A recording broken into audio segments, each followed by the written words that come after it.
ബംഗ്ലാദേശ് പ്രധാനമന്ത്രി ചൈന സന്ദർശനത്തിലായിരുന്നു. ചൈനയിൽ വെച്ച് പ്രസിഡന്റ് ഷി ജിൻപിങ്ങുമായിട്ട് കൂടിക്കാഴ്ച നടത്തിയതിനു ശേഷം നിർണായകമായിട്ടുള്ള ഒരു പ്രഖ്യാപനം ഉണ്ടായിരിക്കുകയാണ്. ബംഗ്ലാദേശിലെ മോംഗ്ല തുറമുഖത്തിന്റെ വികസനത്തിന്റെ ചുമതല ഒരു ചൈനീസ് കമ്പനിക്കാണ് ഇപ്പോൾ ബംഗ്ലാദേശ് നൽകിയിരിക്കുന്നത്. നമ്മുടെ കൊൽക്കത്തയിൽ നിന്ന് 188 കിലോമീറ്റർ മാത്രം അകലെയുള്ള മോംഗ്ല തുറമുഖം ഇന്ത്യയുടെ വടക്ക് കിഴക്കൻ സംസ്ഥാനങ്ങളുടെ വികസനത്തിന് ഏറ്റവും എളുപ്പമുള്ള ഒരു കവാടമായിട്ട് നമ്മൾ കാണുകയും 2015 മുതൽ തന്നെ ഇന്ത്യ നിക്ഷേപങ്ങൾക്ക് തയ്യാറെടുക്കുകയും ഈ ഒരു പോർട്ട് ഇന്ത്യക്ക് നൽകാമെന്ന് ബംഗ്ലാദേശ് കരാറിലേക്ക് എത്തുകയും ചെയ്തതാണ്. എന്നാൽ പിന്നീട് ബംഗ്ലാദേശിൽ കലാപമുണ്ടായി, ഷേഖ് ഹസീനയെ പുറത്താക്കുന്നു.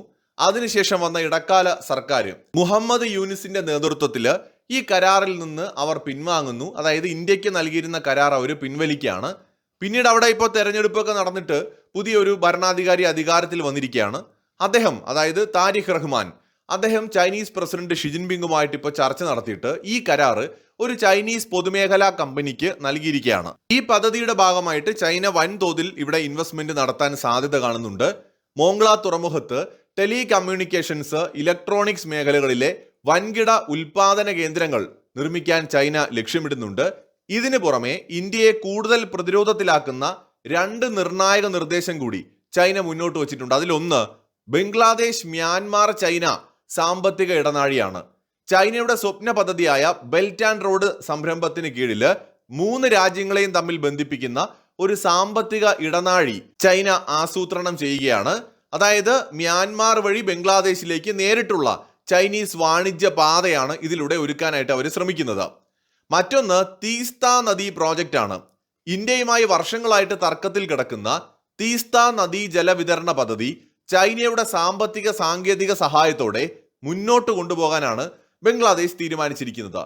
ഇന്ത്യയുടെ തൊട്ടടുത്ത് ചൈനീസ് എഞ്ചിനീയർമാരുടെയും സാങ്കേതിക വിദഗ്ധരുടെയും സാന്നിധ്യം ഉറപ്പാക്കാൻ ഈ പദ്ധതികളുടെ കരാർ ഒപ്പിച്ചെടുത്തതിലൂടെ ചൈനയ്ക്ക് കഴിയും. ചൈന ഈ ചെയ്യുന്നതിനൊക്കെയുള്ള മറുപടി ഇന്ത്യയും കൊടുക്കുന്നുണ്ട്. മംഗോളിയയിലും വിയറ്റ്നാമിലും ഫിലിപ്പൈൻസിലും ഒക്കെ ആയിട്ട് ഇന്ത്യയും ചൈനയെ ചുറ്റി വളയുന്ന പരിപാടിയായിട്ട് മുന്നോട്ട് പോവാണ്. അത് വേറെ കാര്യം. പക്ഷെ എന്നിരുന്നാലും ചൈനയ്ക്ക് ഇങ്ങനെ ചെയ്യാനുള്ള അവസരം ആരാണ് ഒരുക്കി കൊടുത്തത് എന്നതാണ് പ്രധാനമായിട്ട് നമ്മൾ ചിന്തിക്കേണ്ട കാര്യം. ഷേഖ് ഹസീനയെ അട്ടിമറിച്ചുകൊണ്ട് ഇടക്കാല സർക്കാരിനെ അധികാരത്തിൽ കൊണ്ടുവരുന്നു. മുഹമ്മദ് യൂനിസ് അമേരിക്കയുടെ ഒരു ഇഷ്ടക്കാരനായിരുന്നു എന്നത് പിന്നീട് നടന്ന കാര്യങ്ങളിൽ നിന്ന് വ്യക്തമാണ്.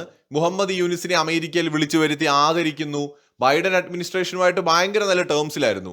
ക്ലിന്റൺ ഫാമിലിയുമായിട്ടൊക്കെ വളരെ അടുപ്പമുള്ള ആളാണ് മുഹമ്മദ് യൂനിസ്. സോ യൂനിസിനെ ഇറക്കിക്കൊണ്ട് ഷേഖ് ഹസീനെ താഴെ ഇറക്കുന്നു.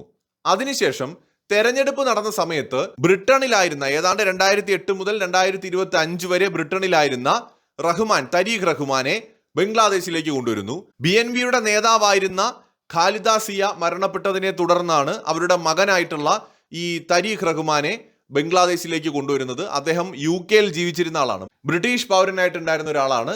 സോ അദ്ദേഹം തിരിച്ച് ബംഗ്ലാദേശിലേക്ക് വരുന്നു, തെരഞ്ഞെടുപ്പിൽ മത്സരിക്കുന്നു, ജയിക്കുന്നു. ചുരുക്കത്തിൽ വെസ്റ്റേൺ വേൾഡുമായിട്ട് അടുപ്പമുള്ള ഒരാളാണ് ഈ താരിഖ് റഹ്മാൻ. സോ അദ്ദേഹം അധികാരത്തിൽ വന്നതിന് ശേഷം ബംഗ്ലാദേശിലെ വളരെ പ്രധാനപ്പെട്ട ഒരു പ്രോജക്റ്റ് ചൈനയെ ഏൽപ്പിക്കുകയാണ്. ഇപ്പൊ അമേരിക്കയ്ക്ക് എതിർപ്പില്ല, അമേരിക്കയ്ക്ക് പ്രതിഷേധിക്കേണ്ട, അമേരിക്ക ഹാപ്പിയാണ്. ഈ പ്രോജക്റ്റ് ഒക്കെ ഇന്ത്യക്ക് കിട്ടുകയായിരുന്നുവെങ്കിൽ അമേരിക്കയ്ക്ക് ഇരിക്കപ്പുറതി ഉണ്ടാവില്ല, അവർക്ക് എന്തോ വലിയ പ്രശ്നമാണ്. എന്നാൽ ചൈന ഇതെല്ലാം തട്ടിയെടുക്കുന്നതിൽ അവർക്ക് യാതൊരു കുഴപ്പമുള്ളതായി തോന്നുന്നില്ല. നേരത്തെ ഒരു ആഫ്രിക്കൻ രാജ്യത്തിന്റെ ഒരു വിമാനത്താവളം, അതിന്റെ നടത്തിപ്പ് അവകാശം ഇന്ത്യ ഏറ്റെടുത്തതിനെ തുടർന്ന് വലിയ പ്രശ്നങ്ങളുണ്ടായി. അമേരിക്ക വലിയ പ്രതിഷേധം അറിയിച്ചു. ഒടുവിൽ ആ പ്രസിഡന്റിന് ധൈര്യമില്ലാത്തത് കൊണ്ട് അദ്ദേഹം ഇന്ത്യയുമായിട്ടുള്ള കരാർ പിൻവലിക്കുന്നു. ഇപ്പൊ ഈ അടുത്തിടെ അതേ കരാറ് ചൈനയ്ക്ക് കിട്ടി, അമേരിക്കയ്ക്ക് യാതൊരു കുഴപ്പമില്ല. അപ്പൊ ഇന്ത്യ ശക്തമാകുന്നതിനെയാണ് അമേരിക്ക ഏറ്റവും അധികം ഭയപ്പെടുന്നത് എന്നാണ് എനിക്ക് തോന്നുന്നത്. കാരണം ചൈന ഏതൊരു പ്രോജക്റ്റ് തട്ടിയെടുത്താലും കുഴപ്പമില്ല, ബെൽറ്റ് ആൻഡ് റോഡ് ഇനിഷ്യേറ്റീവിനെ അവർ കാര്യമായിട്ട് എതിർക്കുന്നില്ല. ചൈനയുമായിട്ട് ചില അഭിപ്രായ ഭിന്നതകളൊക്കെ ഉണ്ട് എന്നത് മാറ്റി വെച്ച് കഴിഞ്ഞാൽ ചൈനയുടെ വളർച്ചയെ കാര്യമായിട്ട് അമേരിക്ക എതിർക്കുന്നതായിട്ട് നമുക്ക് കാണാൻ കഴിയില്ല. എന്നാൽ അതേ സമയത്ത് ഇപ്പൊ ബംഗ്ലാദേശിനെ ചൈനയുടെ തൊഴുത്തിൽ കൊണ്ടുവന്ന് കെട്ടിയതാരാണ്? അമേരിക്ക തന്നെയാണ്. അന്ന് അവര് പറഞ്ഞത് ഷേഖ് ഹസീന സർക്കാർ ചൈനയുമായിട്ട് ഭയങ്കര അടുപ്പത്തിലാണെന്നാണ്. എന്നാൽ ഇന്നിപ്പോൾ അധികാരത്തിലെത്തിയ UK 10-12 വർഷം താമസിച്ചിരുന്ന മനുഷ്യൻ, അദ്ദേഹം ഇപ്പോ ചൈനയ്ക്ക് ഈ ഷേഖ് ഹസീന പോലും കൊടുക്കാത്ത ഒരു തുറമുഖത്തിന്റെ കരാറ് കൊണ്ട് കൊടുത്തിരിക്കുകയാണ്. അമേരിക്കയ്ക്ക് യാതൊരു കുഴപ്പമില്ല. ആ കരാർ ഇന്ത്യക്ക് വേണ്ടിയിട്ട് ഉറപ്പിച്ചിരുന്നതാണ്. ഹസീന മാറിയത് കൊണ്ട് മാത്രമാണ് ഇന്നത് ചൈനയുടെ കയ്യിലേക്ക് എത്തിയത്. ചുരുക്കത്തിൽ ചൈനയ്ക്ക് വേണ്ടിയിട്ട് വഴി ഒരുക്കി കൊടുക്കുന്ന പണിയാണ് അമേരിക്ക കുറെ കാലമായി ചെയ്തുകൊണ്ടിരിക്കുന്നത്. അതേസമയത്ത് ഇന്ത്യയുടെ വളർച്ചയെ അമേരിക്ക ഭയപ്പെടുകയുമാണ്. മറ്റൊരു വീഡിയോയുമായി വീണ്ടും കാണാം.